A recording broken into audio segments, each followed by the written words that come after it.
Developmental psychologists think about how we evolve, grow, and change over our lifespan, kind of like the big life chapters. Some approach it by suggesting that there are specific stages that we go through in sequence in a predictable way.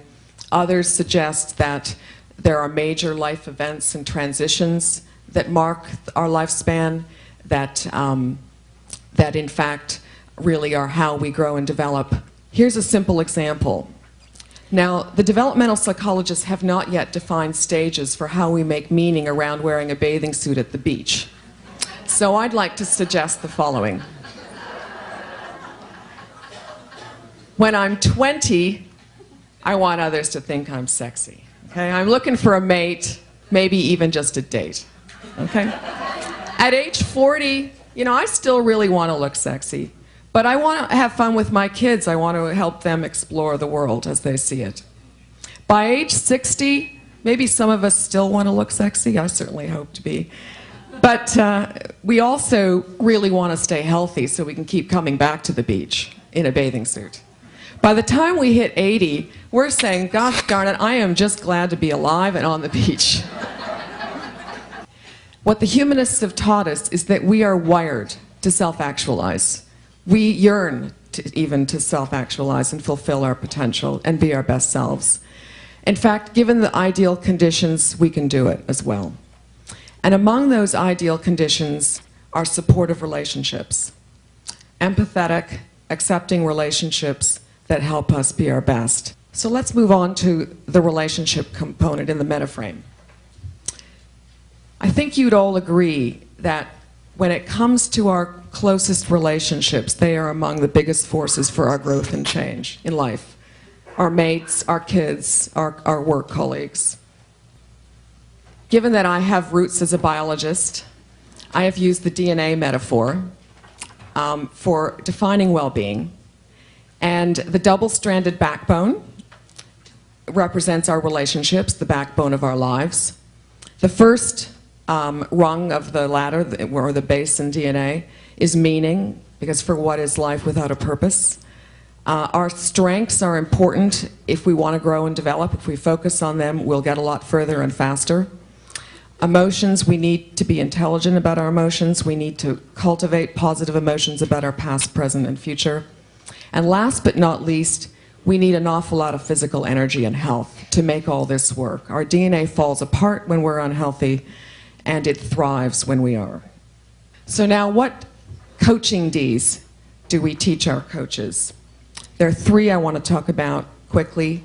One we call outlasting change, which I'm going to show you in a moment, that's built on the trans-theoretical model. And James Prochaska designed this model to really describe how we progress through stages of readiness to change, and change for good. Then we have appreciative inquiry, which in fact came out of the corporate world, and it offers a change cycle that's called the 4D cycle, which includes discover, dream, design, and destiny. And hope therapy is all about building hope, because hope is a significant predictor of success. And hope therapy is about building agency or efficacy by pursuing goals and having pathways to change, seeing multiple ways to get to the finish line. So here's outlasting change, and there are 15 building blocks here to get from start to your best self. And 13 of these 15 are cognitive processes drawn from the trans-theoretical model.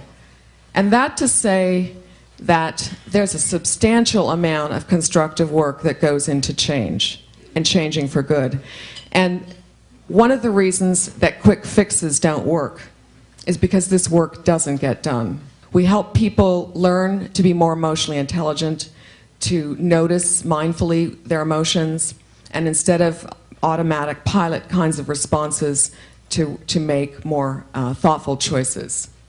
Positive psychology brings a really rich array of tools, bringing out all of our strengths and talents. We often forget that we have them. We use them at work and we forget about using them for other parts of our lives.